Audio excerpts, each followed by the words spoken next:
మనందరికీ ధ్యానము పరిచయం చేసిన, ధ్యాన అభ్యాసం చేయించిన పరమ గురువు బ్రహ్మశ్రీ సుభాష్ పత్రిజీ వారికి అంతపడుతున్న ముందు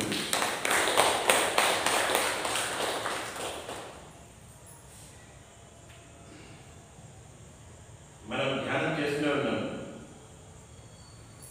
చాలా సంవత్సరాల నుంచి చాలా మంది ధ్యానం చేస్తున్నాం. ఏ ప్రయోజనం ఆశించి ధ్యానం చేస్తున్నాం? ఎందుకోసం ధ్యానం చేస్తున్నాం? చాలా మంది ధ్యానం వల్ల లాభాలు ఉన్నాయని చెప్పుకుంటారు. లాభాలు ఉన్నాయి. లాభం అనే వద్దు, వ్యాపారం కాదు. సో ప్రయోజనం, ధ్యానం వల్ల ప్రయోజనం ఉన్నాయి. ఏ ప్రయోజనం ఆశించి ధ్యానం చేస్తున్నాము? మనకి ఏం చెప్తున్న ప్రయోజనాలు? ఆరోగ్యం వస్తుంది, ధ్యానం చేస్తే ఆరోగ్యం కలుగుతుంది అని ఒకటి చెప్తున్నారు. అలాగే ఆర్థిక స్వావలంబన జరుగుతుంది, సమస్యలు నివారించబడతాయి, పరిష్కరించబడతాయి. ఇలా ఒకటేమిటి అనేక ప్రయోజనాలు ధ్యానం వల్ల కలుగుతున్నాయని మనం చెప్తున్నాం. ఎవరు దేనికోసం చేస్తున్నారు?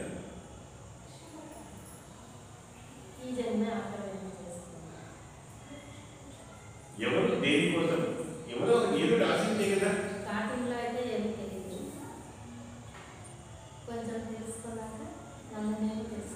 ఎందుకు ఇప్పుడు ధ్యానం చేసి ఆరోగ్యం బాగా చేసుకుంటే మా సాధనలు వాళ్ళు అనుకుంటున్నారు కదా. ఆరోగ్యాన్ని బాగా చేసుకున్న వాళ్ళు చూసి ఇప్పుడు వాళ్ళు ఎంత ఇన్స్పైర్ అయిపోతున్నారు. Very good. కొత్త వాళ్ళు ఇన్స్పైర్ అయితే పర్వాలేదు. కొత్త వాళ్ళకి మోటివేషన్, ధ్యానం వల్ల మీకు ప్రయోజనాలు వచ్చినాయి అనేది కొత్తగా వచ్చిన వాళ్ళు. ఎన్ని సంవత్సరాలైనా కూడా మనం ఇంకా ధ్యానము ఆరోగ్యం కోసం ఆరోగ్యం కావాలని లేదా నా సమస్యలను నివారించబడాలని చేస్తూ ఉంటే దేనికోసం చేస్తున్నాము? ధ్యానం ఎందుకోసం చెప్పండి. మీరు ఎందుకోసం చేస్తున్నారు? ధ్యానాన్ని ఎందుకోసం చేస్తున్నారు? ఏ ప్రయోజనం లేకుండా చేస్తున్నారా? ప్రయోజనం ఆశించి చేస్తున్నారా? చేస్తున్నాం కదా. చాలా సంవత్సరాల నుంచి ధ్యానం చేస్తున్నాము. మీరు ఏం ఆశించినారు? ఏది గొప్పది? అంటే తన యొక్క సమస్యను నివారించడం కోసం ధ్యానం చేస్తూ ఉండి వాళ్ళ సమస్యలు బాగా పరిష్కరించబడితే వాళ్ళు గొప్ప సాధకులా? లేదా అనారోగ్యం కోరుకుంటే వాళ్ళ గొప్ప సాధకులా? ప్రశాంతత కోసం ధ్యానం చేస్తుంటే వాళ్ళు గొప్ప సాధకులా? అనేక సమస్యలు నివారించుకోవడం చేస్తే వాళ్ళు గొప్ప సాధకులా? ఎవరికి గొప్ప సాధకులు అంటారు? ఏ ప్రయోజనం ఆశించకుండా ఎవరికి ఏది లేదు. ప్రయోజనం ఆశించి చేస్తున్నారు. ప్రత్యేకంగా ధ్యానం కొత్త వాళ్ళు చేయని వాళ్ళందరూ కూడా ఏం చేస్తాము? అందరికీ ప్రయోజనమే చెప్తాము.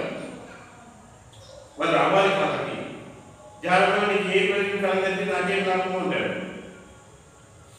ధ్యానం చేయడం వల్ల నీకు ఏ ప్రయోజనం వద్దు, ఏ ప్రయోజనం ఆశించద్దు. ఏ ప్రయోజనం ఆశించుకోకుండా నువ్వు ధ్యానం చేయంటే నాకు కొద్ది ధ్యానం గురించి చేరుకుంటాడు కదా. అది కొత్త వారు యొక్క స్వభావం, సహజ స్వభావం అని వాళ్ళు తెలియదు కాదు. మరి ఎన్ని సంవత్సరాల పాటు ధ్యానం చేస్తున్నా కూడా 10 ఏళ్ళు, 15 ఏళ్ళు, 20 ఏళ్ళు, ఎన్ని ఇళ్ళు చేస్తున్నా కూడా ఇంకా మన మీద ఫలితం ఆశించి చేస్తూ ఉంటే ఎలాగా? కృష్ణ పరమాత్మకి ఏం చెప్పాడు? నలుగురు రకాల వాళ్ళు మనల్ని ధ్యానం చేసుకుంటారు అనుకుంటే ఈ యోగం చేస్తూ ఉంటారు. ఆత్మ జిజ్ఞాస జ్ఞానించ భరతర్షభాలు చెప్పాడు. చతుర్విధ వదంత్యోమం సుకృతోర్జున అన్ని అర్జునుడు చెప్తూ వచ్చాడు.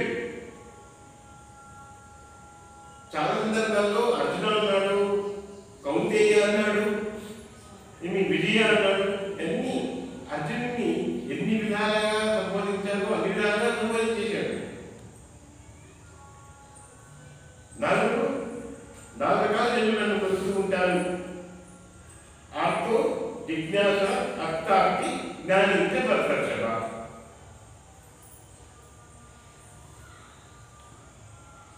ఆర్తులోనేమి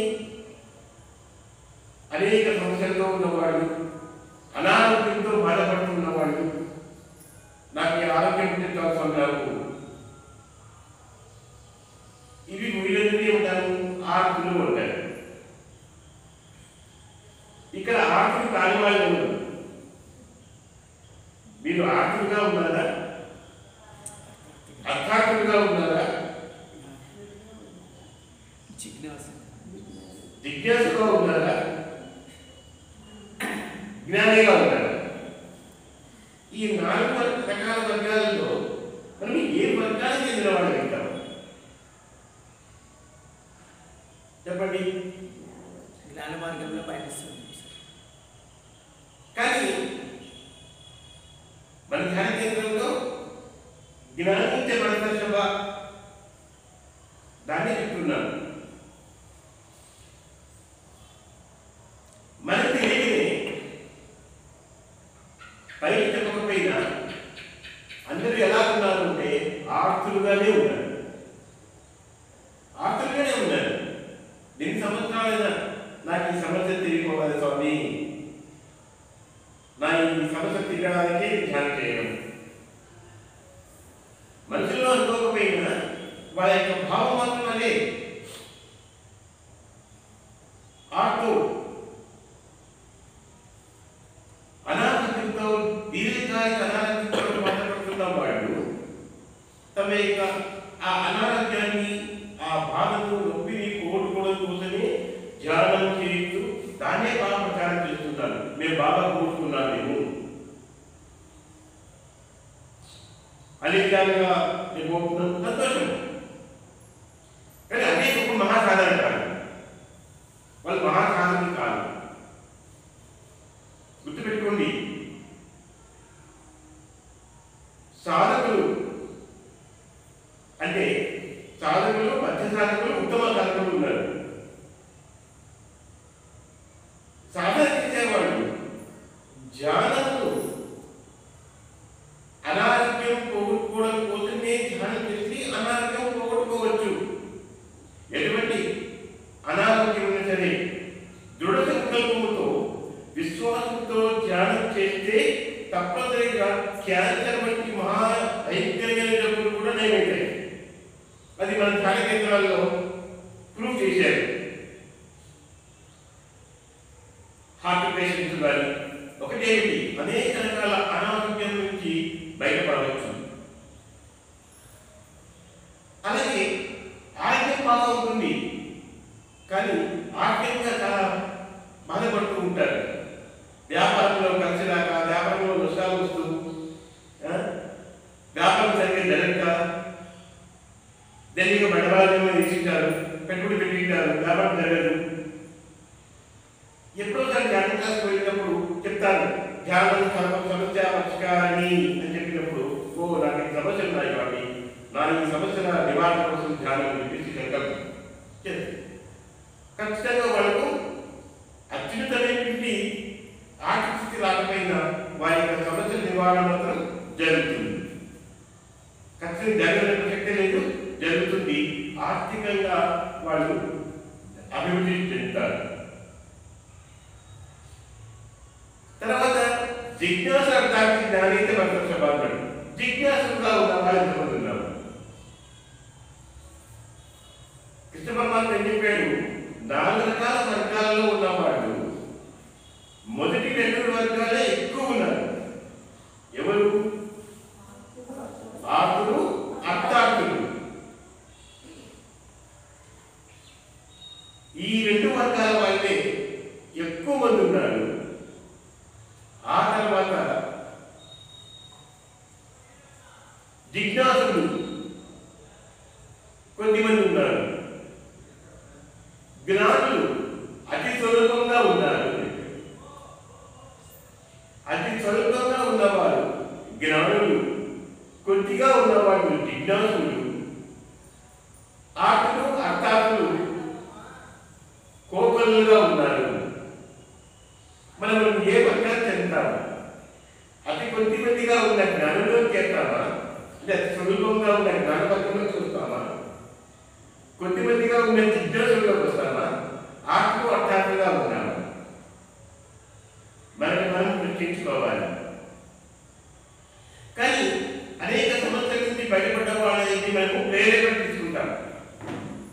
అనారోగ్యం నుంచి బాగా బయటపడి హాయిగా వెళ్తున్న వాళ్ళ నుంచి మనం ప్రేరణ తీసుకుంటాం.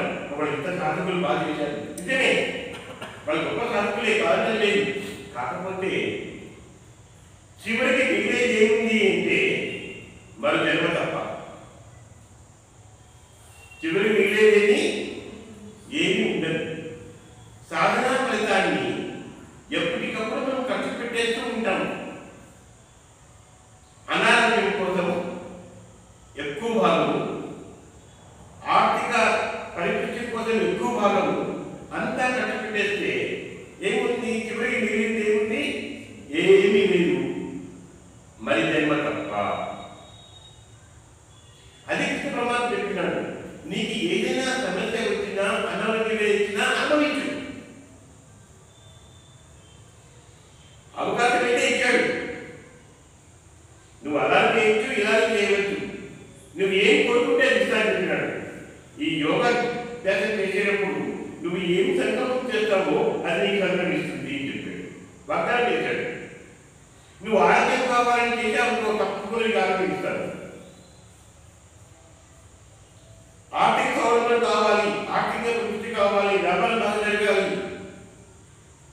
అంటే ఎటువంటి చింత లేకుండా ప్రశాంతంగా మంచి హాయిగా ఉండడానికి కావాల్సిన పొందే కానీ వందల కోట్లు రావాలని కాదు.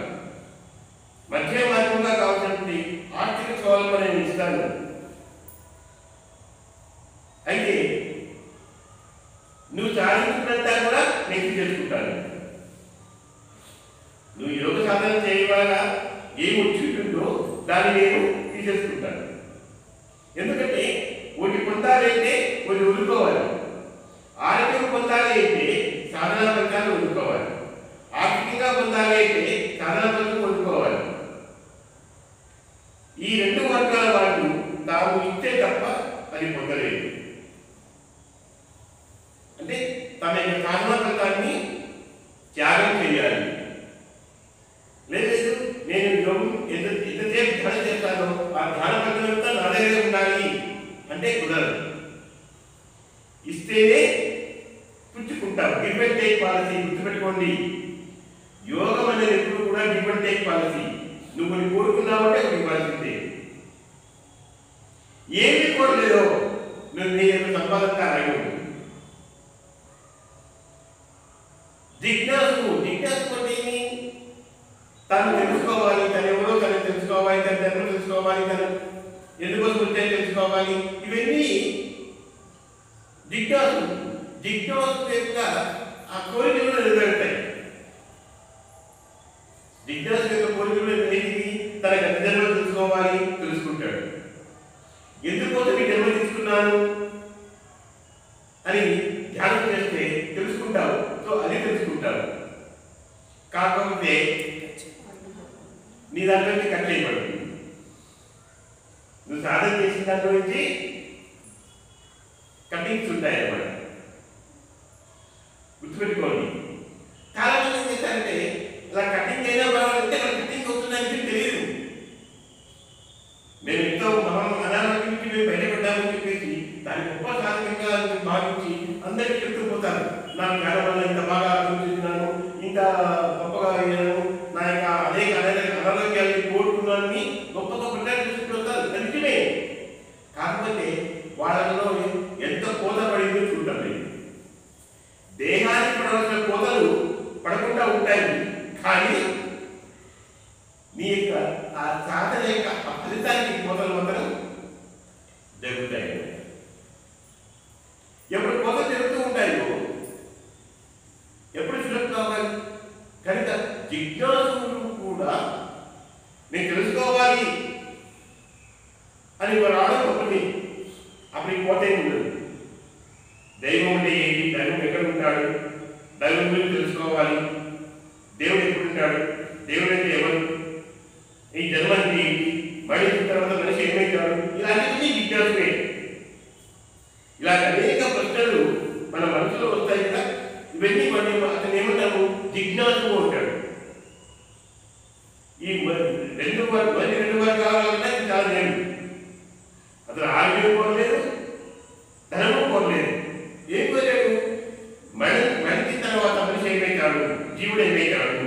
ఇది పెద్ద ప్రశ్న, మిలీనియం ప్రశ్న అందరికీ. ఇప్పుడేమో దేహంలో ఉన్నాము, ఈ దేహంలో దేహం ఉంది, ఆత్మ ఉంది.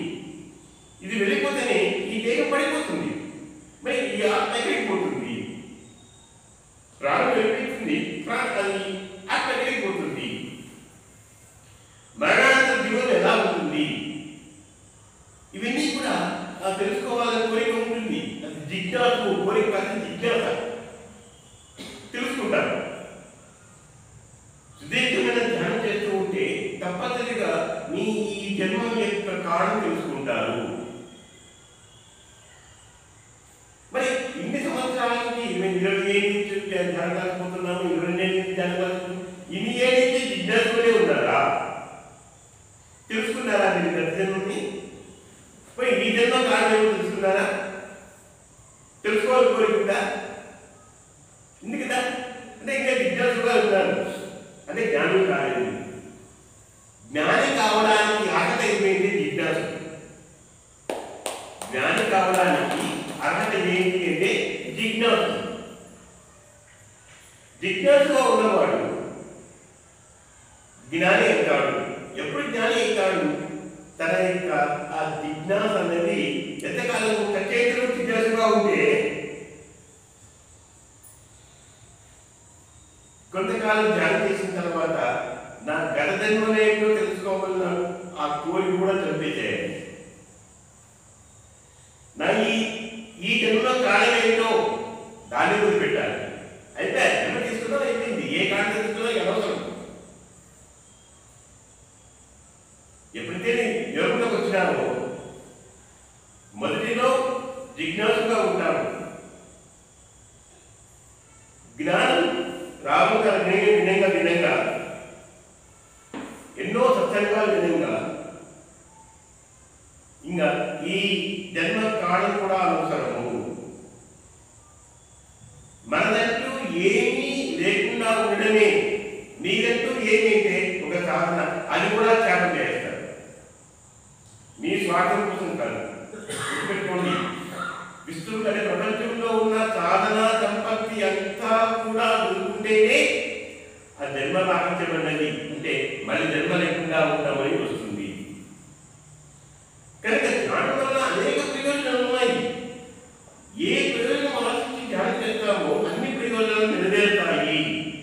నీ కుమార్తెకు బాగు కావాలి అవుతుంది, కుమారుడు బాగు కావాలి అవుతుంది, వ్యాపారం బాగా జరగాలి జరుగుతుంది, లాభాలు రావాలి వస్తాయి, ఆరోగ్యం బాగుండాలి అవుతుంది.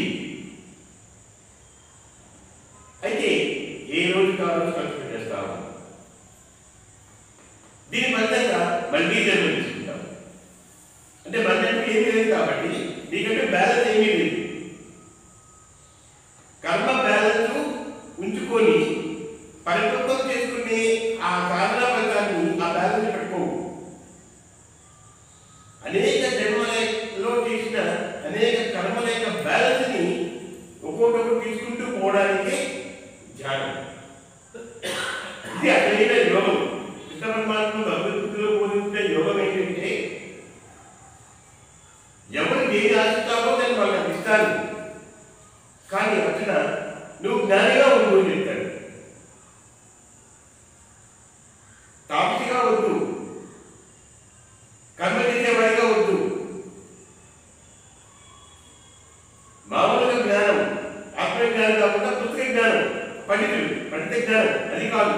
వాడికన్నా యోగి గొప్పవాడు యోగి కాదు. ఇదే విషయాన్ని మనం అందరూ చెప్పుకుంటూ వస్తున్నాం. శ్రీకృష్ణ పరమాత్మ అర్జునుడికి ఇలా చెప్పాడు, తపస్సు ప్రతిపో యోగి జ్ఞాని కర్మప్రత్యాత్మో యోగి తస్మాత్ యోగి వార్త. అర్జునుడు చెప్పాడు తస్మాత్ యోగి వార్త అని. అర్జునానికి యోగివి కానీ మనం కూడా ఇప్పుడు వస్తే అప్పుడు కృష్ణుడు కూడా చెప్పేది కాకుండా మనం కూడా అర్థం చెప్తున్నాం. కృష్ణుడు కూడా చెప్పేది అర్జునుడికి మనం కూడా చెప్తున్నాం. మహాభారతం అయిపోయి 5,500 సంవత్సరాల నుంచి అర్జునుడు వెళ్ళిపోయాడు. కానీ ఇప్పటికీ అర్జునాడు యోగిగా అని మనం చెప్తున్నాం. అసలు మనం యోగి పెట్టే కదా చెప్పండి. కృష్ణ పరమాత్మ యోగి అయ్యాడు కాబట్టి అర్జునుడు చెప్పాడు.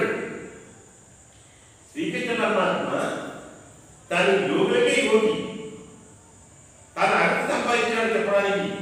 నువ్వు యోగినిగా అని చెప్పడానికి తాను యోగి అయి ఉండాలి. అవునా? నువ్వు చదువుకోవాలి చెప్పినప్పుడు తను చదువుకోవాలి. నువ్వు ఉదయమే లేచి ధ్యానం అభ్యాసం చేయని చెప్పినప్పుడు తాను చేయగలిగాడు. అలా ఇటీవల చెప్పి ఏం చెప్తాము దాని ముందు మనకు ఆసక్తి ఉండాలి. అప్పుడే ఆసక్తి వస్తుంది. కృష్ణుడికి ఆసక్తి వచ్చింది కాబట్టి, ఆ యోగ్యత వచ్చింది కాబట్టి అర్థం చెప్పాడు. కానీ మనం కూడా చెప్పుకుంటున్నాము అదే శ్లోకాన్ని చెప్పుకొని అర్జునాడు యోగి కాదు. అప్పుడు ఏం చెప్పుకోవాలి నువ్వు? కృష్ణుడు చెప్పాడు యోగిగా అర్జునాన్ని, మనం చెప్పకూడదు అర్జునాన్ని యోగి కాదు. అది ఉదాహరణ. మనం ఏం చెప్పుకోవాలి? నిజంగా మనం ఇన్ని సంవత్సరాలకి ధ్యాన అభ్యాసం చేస్తున్నాము అంటే, యోగాభ్యాసం చేస్తున్నాము అంటే యోగత్వంలో పూర్ణత్వం సాధించి ఉండాలి. ఎవరు పరిపూర్ణ సాధకులు? పరిపూర్ణ సాధకులు ఎవరు? అసంపూర్ణ సాధకుల, పరిపూర్ణ సాధకుల, సాధకుల. పరిపూర్ణ సాధకులు అంటే ఏ ఫలితము ఆశించుకున్న కర్మణ్యేవాది కాలస్తే మా సమేష్ కదాచన అని చెప్పాడు కదా. ఏ ఫలితము ఆశించుకోకుండా చేయవలసిన సాధన చేస్తున్న వాడు పరిపూర్ణ సాధకుడు. ఏ ఫలితం ఆశించకుండా అలాగే ఉన్నాం మనం. ఇప్పుడు మనం ప్రశ్నించుకుంటాం, మరి పరిపూర్ణ సాధకులమా, పూర్ణ సాధకులమా, సాధకులమా, అసంపూర్ణ సాధకులమా? ఈ 4 వర్గాలు ఉన్నాం. ఎప్పుడు ఏది ఆశించలేదా? ధ్యానంలో ఆశించుకుంటారు కదా. మరి ఎంత పద్ధతి చెప్పాడు? కర్మణ్యేవాది కాలస్తే మా ఫలించి కదాచన. మా కర్మ ఫలించదు మాకే సంతోష కర్మని. ఎవరైతే ఫలం ఆశించుకోకుండా వాడు కాలం చేసుకుంటాడో, కర్మ చేసుకుంటాడో వాడు ఉత్తమైన వాడు, వాడు పరిపూర్ణ సాధకుడు, వాడు యోగి కాదు. తను అలాగే అయ్యాడు. అర్జునుడు అలాగే అనుకుంటామన్నాడు. అర్జునుడు అలాగే చేశాడు. మనం దాన్ని సాధించుకోవడం గొప్పే. కానీ మనలో చెప్పడానికి అర్జునుడు యోగిగా, అర్జునుడు యోగి కానీ మన యోగి ఇస్తే అప్పుడు జగదీష్ మీరు యోగి కానీ చెప్పచ్చు, చంద్రకాయ మేడం మీరు యోగి కానీ చెప్పచ్చు. యోగంలో మనం తక్కువ సాధించి ఉంటే ఆ అర్థం సంపాదిస్తాం చెప్పవచ్చు. మీరు కూడా చెప్పచ్చు ఇది యోగి కానీ. అంతేగాని సత్యంగా చెప్పినప్పుడల్లా మనం ఈ శ్లోకాన్ని తీసుకొని అత్యంత యోగి కానీ చెప్పుకుంటూ వస్తే సార్ శ్రీ భగవాన్ వాచ అని చెప్తాం కదా సార్. భగవాన్ వాచ అంటే మనలో కలిగిన అనుభవం, అంటే మనకు వచ్చిన సందేశం. ఈ భగవాన్ వాచ అన్నది ఎంత పెద్ద మీనింగ్ ఉండే దీంట్లో.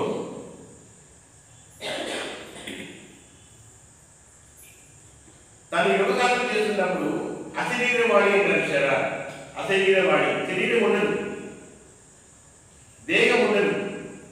మనకు కలిగే ఆ ఆత్మానుభవం, ఆత్మ ఇచ్చే సందేశం మన మనసుకి ఇస్తుంది. మన ఆత్మ మన మనసుకి ఇస్తుంది. దాన్ని భగవాన్ వాచ అంటారు. మనం ధ్యానం చేస్తున్నప్పుడు మనకు కలిగే ఎలా అంటే అనుభవం ఎలా వస్తుంది అంటే, మన చెవులు ఎవరో ముసుగు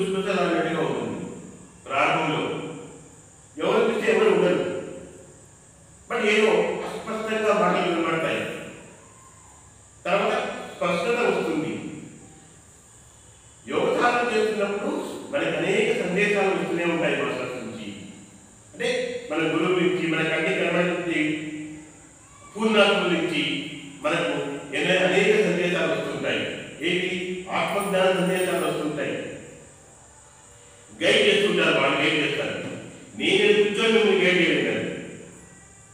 గుర్తుపెట్టుకోండి, చాలా మంది ఏం ఇష్టపడుతున్నారంటే గైడెడ్ మెడిటేషన్ ఉపయోగించి ఇష్టపడుతున్నారు.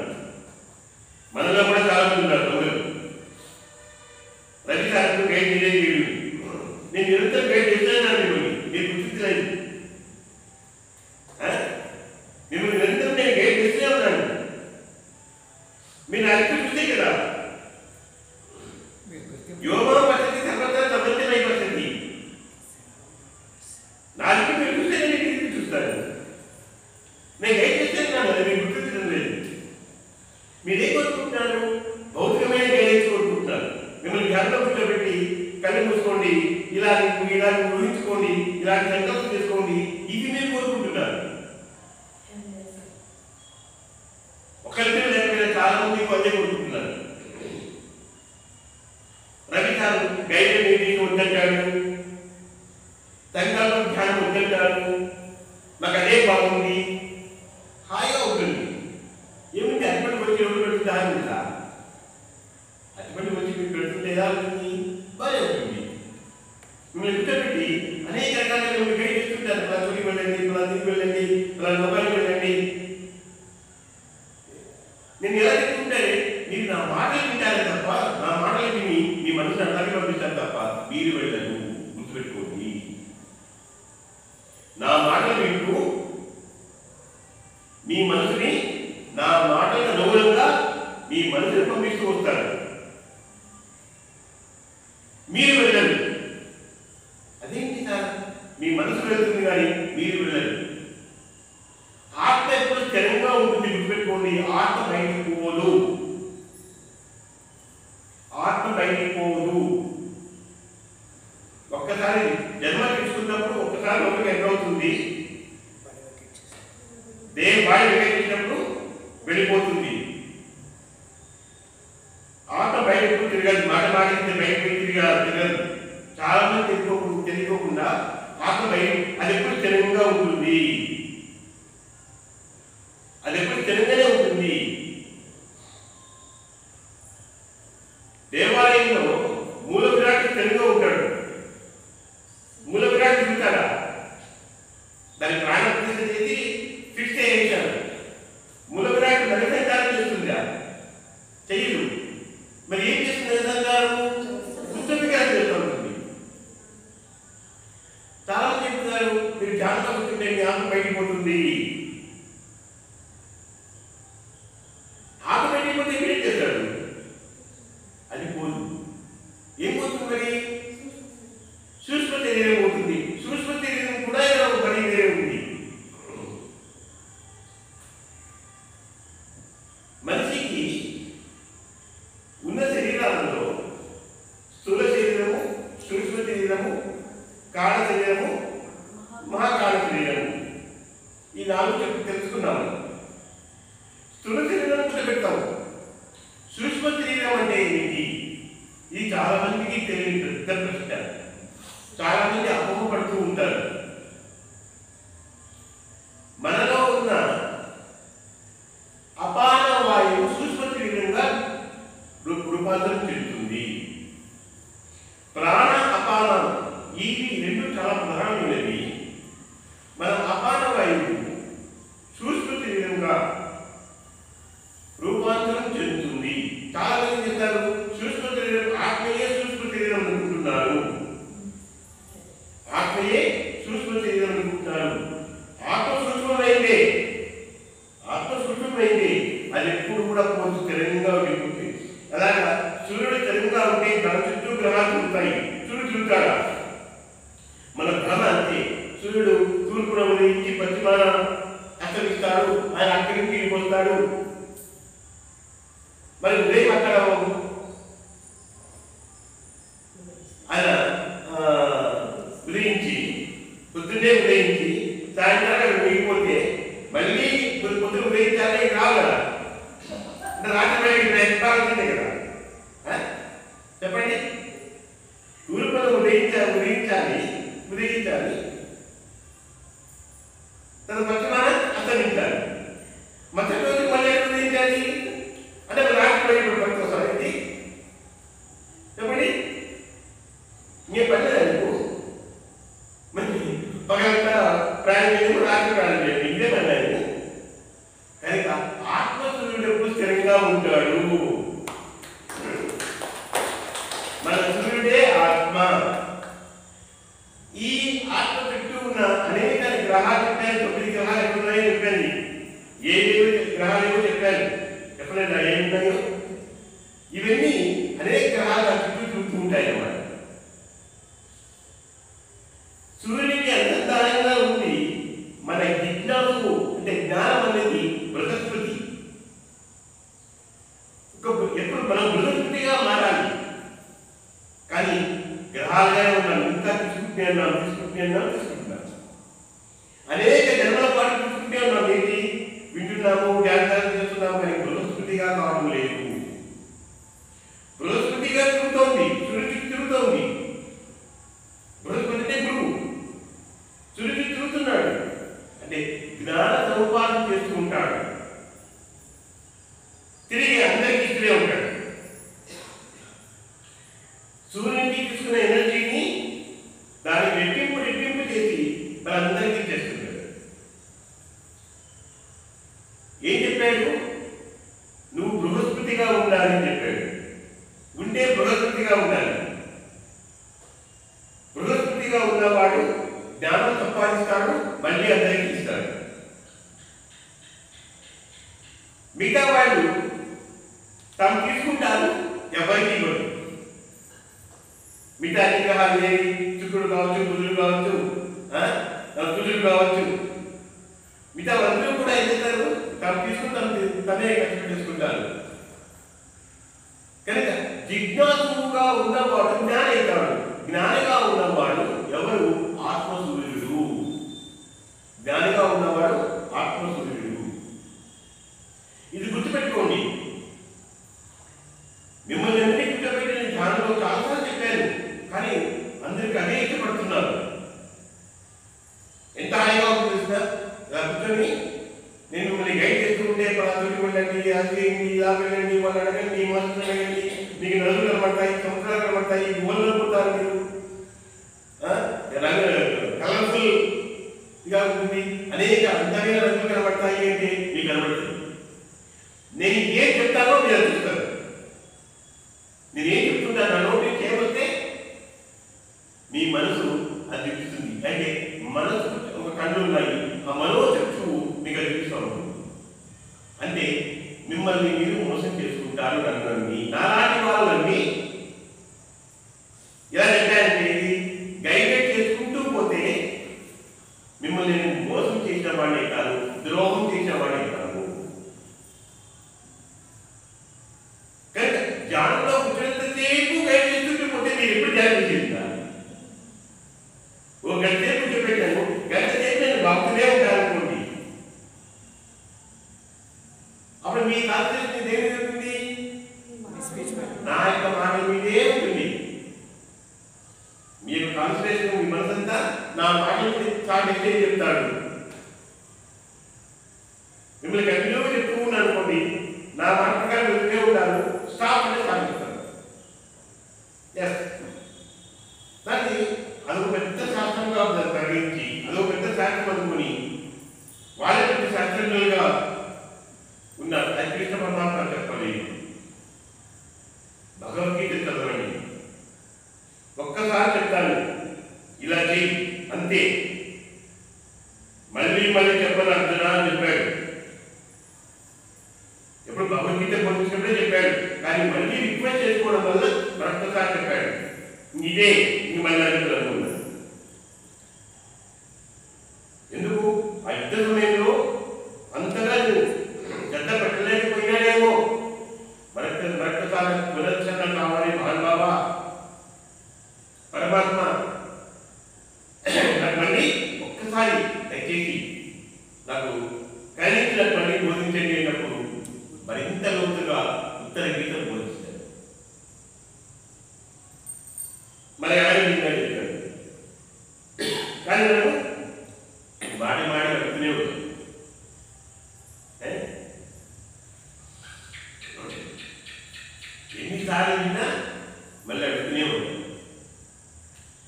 ఎందుకు అర్జునుడు కాలేకపోతున్నాము?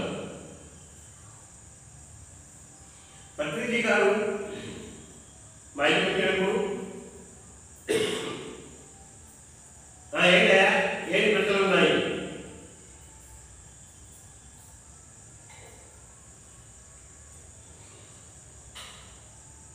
ఏమున్నాయి? ఏం లేవు సార్.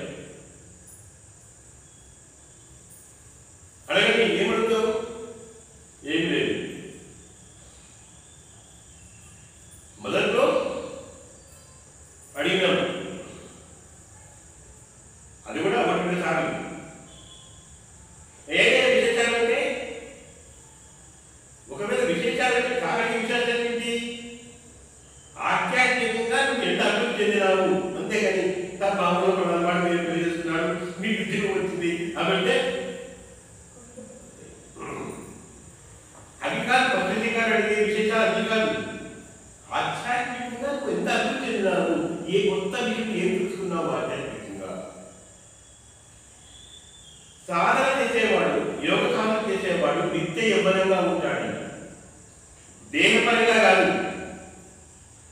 దేహపరంగా నిత్య యవ్వనంగా ఉంటాడు. నిత్య యవ్వనంగా ఉంటాడంటే బాలుడు తక్కువ గ్రహిస్తాడు, యవ్వనంలో ఉన్నవాడు ఎక్కువ గ్రహిస్తాడు, వృద్ధులుగా అయినవాడు తక్కువ గ్రహిస్తాడు. దేహపరంగా దేహపరంగా వృద్ధులుగా ఉన్నవాడికి ఒకటి ఉంటుందా? కూర్చున్నాడా? నిన్నే ఉండదు. ఈ యోగ సాధన చేసిన వాడి ఆత్మ ఎప్పుడు కూడా నిత్య యవ్వనంగా ఉంటుంది, నిత్య నూతనంగా ఉంటుంది.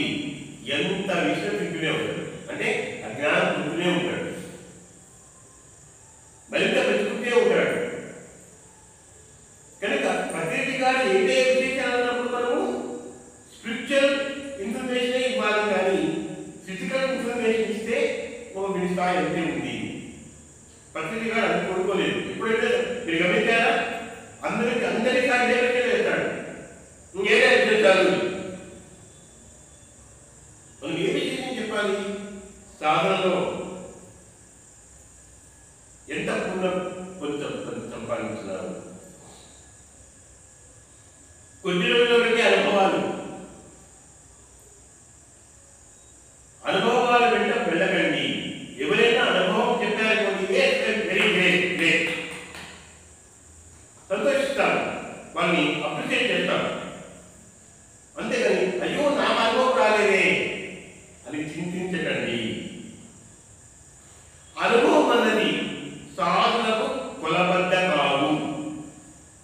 అనుభవం అనేది సాధనకు ఒక కొలబద్ద, ఒక పరిపూర్ణత, ఇంత అనుభవం వచ్చిందంటే మరి పరిపూర్ణ సంపాదించినాడు అది కాదు. ఒక ప్రామాణికం కాదు, అనుభవము ప్రామాణికం కాదు. ఏ అనుభవం లేకపోయినా, జాతకునికి ఏమీ కనబడకపోయినా, నువ్వు ఏమీ చూడకపోయినా, ఏమీ వినబడకపోయినా ఏం పర్వాలేదు. కొంప మునిగింది ఏమీ లేదు, ఇంకా నీ కొంప తేలుతుంది. గుర్తుపెట్టుకోండి, మనకి మునిగేది కావాలా, తేలేది కావాలా?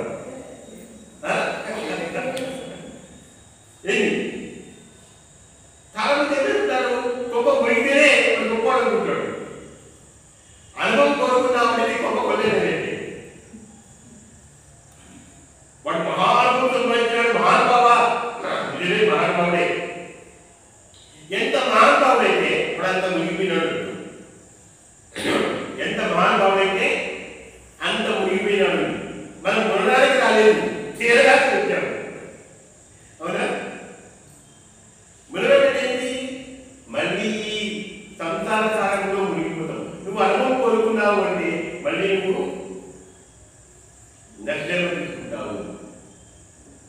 ఎంత అద్భుతంగా పరమాత్మ బోధించాడో భగవద్గీతని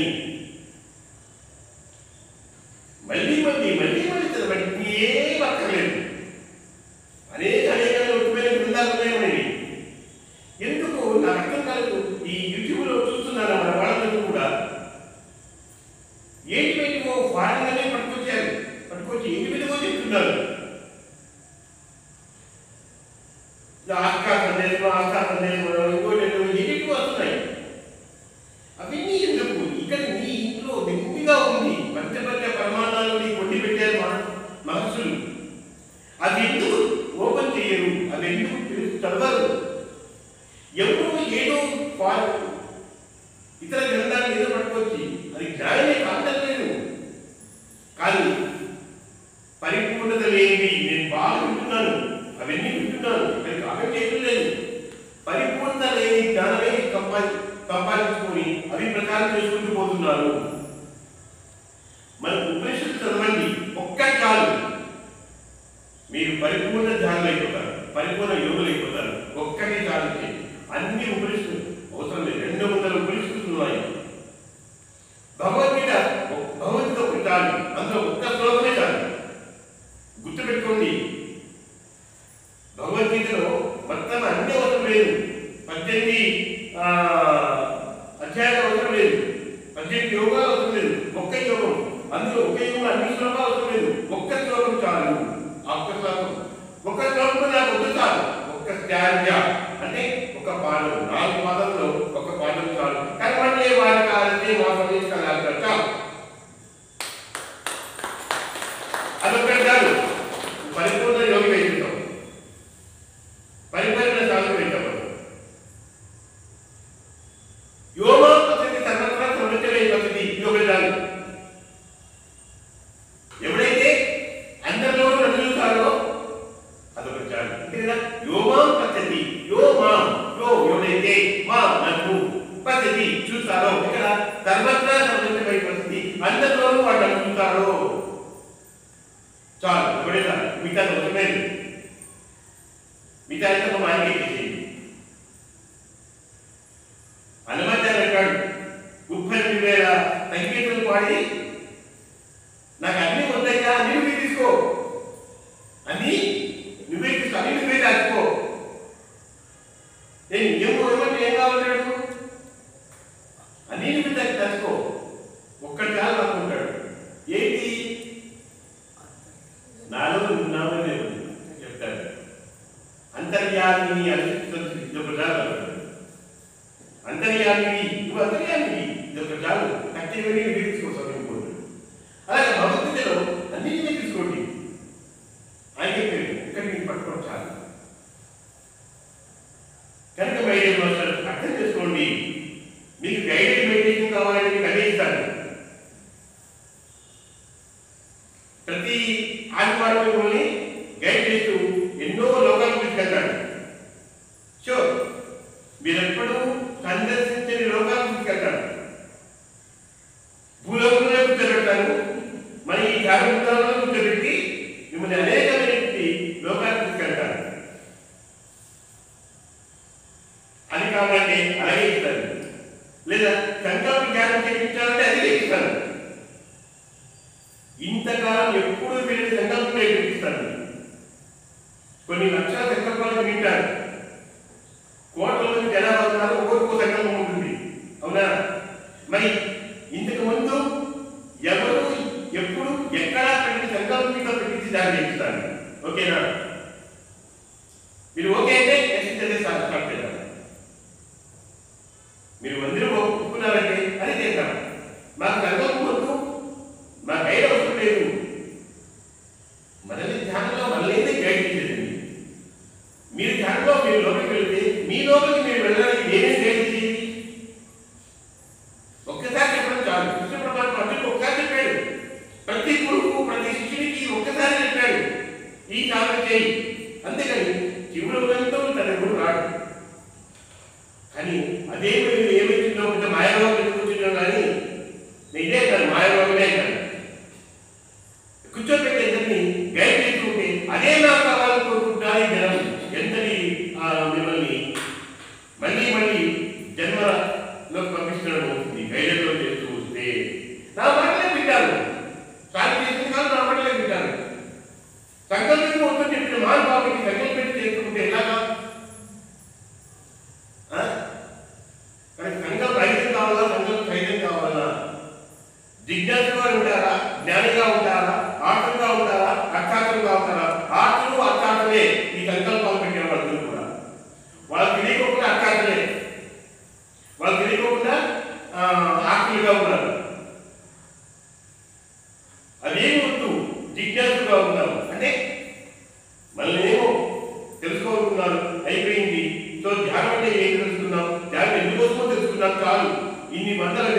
విన్నాము, సత్యంగా చేసినాము, ధ్యానం దేనికోసమే విన్నాము చాలు.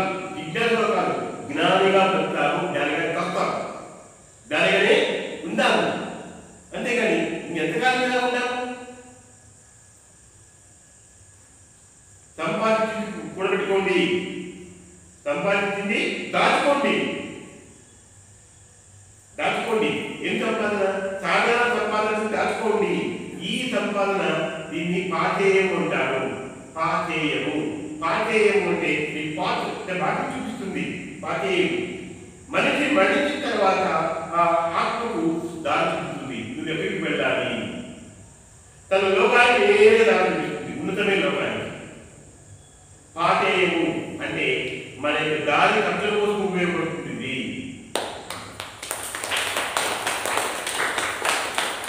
ఇకే కనిపెట్టేస్తే నీకు దారి చూపించావు. చెప్పండి, చచ్చిన తర్వాత చావే గుర్తుపెట్టుకోండి. భక్తుల కన్నా చచ్చిన తర్వాత పెద్ద చావు, చచ్చే చావు. వాడు మళ్ళీ వాడు చాలా పుస్తకం తెలియబడి మళ్ళీ జన్మ వస్తే కదా. ఇప్పుడు జన్మ రాజధాని మనకి గొప్పదే కానీ ఎట్లా ఉంటాడు? అనేక కర్మలు అనుభవిస్తుంటాడు, అనేక కర్మలు అనుభవిస్తుంటాడు. వాడు చేసిన ఫలితంగా ఇట్లా జన్మరాజ్యం రాక, జన్మ పొందక, దేహం పొందక. అందుకే ఎన్నిసార్లు చెప్పాడో అన్నీ మళ్ళీ మళ్ళీ పొందవచ్చు, దేహం మళ్ళీ మళ్ళీ పొందలేవు. ఒక్కసారి దేహం వచ్చిందంటే దాన్ని ఉపయోగించుకో. మళ్ళీ దేహం రావాలంటే కొన్ని వేల సంవత్సరాల పాటు వెయిట్ చేయాలి. మీరు కదా తిన్నారండి, దేహం రాకుండా కదా మోసం పొందినట్టే కదా? కాదు కాదు. ఈ దేహం కోసము క్యూలో నిలబడాలి. వేల సంవత్సరాలు పడుతుంది ఈ దేహం ఉండడానికి. నా దేహం పునఃపునః శీఘ్రగతిన అని చెప్పాడు. నా దేహం పునఃపునః శీఘ్రగతిన. వెంటనే మళ్ళీ మళ్ళీ దేహం రాదు. ఉన్నప్పుడే దేహాన్ని ఉపయోగించుకోవాలి. ఏ సంకల్పం వద్దు, ఏ భావము వద్దు, ఏ గైడ్ అవసరం లేదు. మళ్ళీ మనమే guide. Okay, thank you very much.